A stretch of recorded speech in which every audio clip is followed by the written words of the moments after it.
সোনালি আঁশ বলা হয়, সুন্দর সোনালি কালার না। আমরা এই পাটের বস্তা দেখতে পাই, অনেক সময় আমরা সেগুলো ফেলে দেই, কিন্তু আমাদের মিস বাংলাদেশে আমরা চিন্তা করি যে আমাদের প্রকৃতিকে কিভাবে সুন্দর রাখা যায়, কেমন করে আসলে প্রকৃতিকে আমরা যে ময়লা বলে ফেলে দেই অনেক জিনিসপত্র, সেগুলো কিন্তু আসলে ব্যবহারযোগ্য হওয়া সক্ষম। যেমন আমি এই যে পাটের যে বস্তা থাকে সেটা দিয়ে একটা শাড়ি পরে চলে এসেছি, দেখো তো আমাকে কি খারাপ লাগছে দেখতে? তো এরকমই হচ্ছে অনেক রকম উদ্যোগ আমরা মিস বাংলাদেশে নেই আমাদের প্রকৃতিকে সুন্দর রাখার জন্য। এবং আমরা জানি যে সারা পৃথিবীতে অনেকগুলো দেশ রয়েছে, বাংলাদেশ একটি দেশ নয়, তাই না?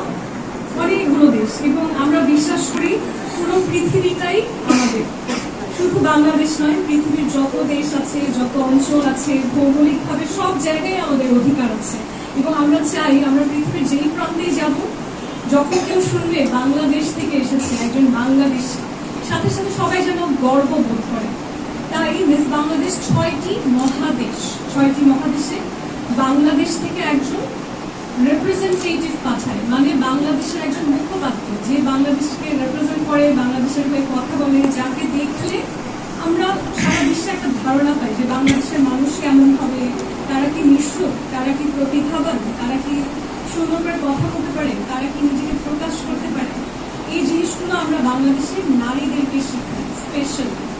কেননা আমাদের দেশে নারী শিশু, পুরুষ শিশু উভয়েরই মর্যাদা রয়েছে, উভয়েরই গুরুত্ব রয়েছে, কিন্তু বিভিন্ন কারণে আমরা দেখি যে নারী শিশু যারা রয়েছে তারা কিছুটা পিছিয়ে পড়ে।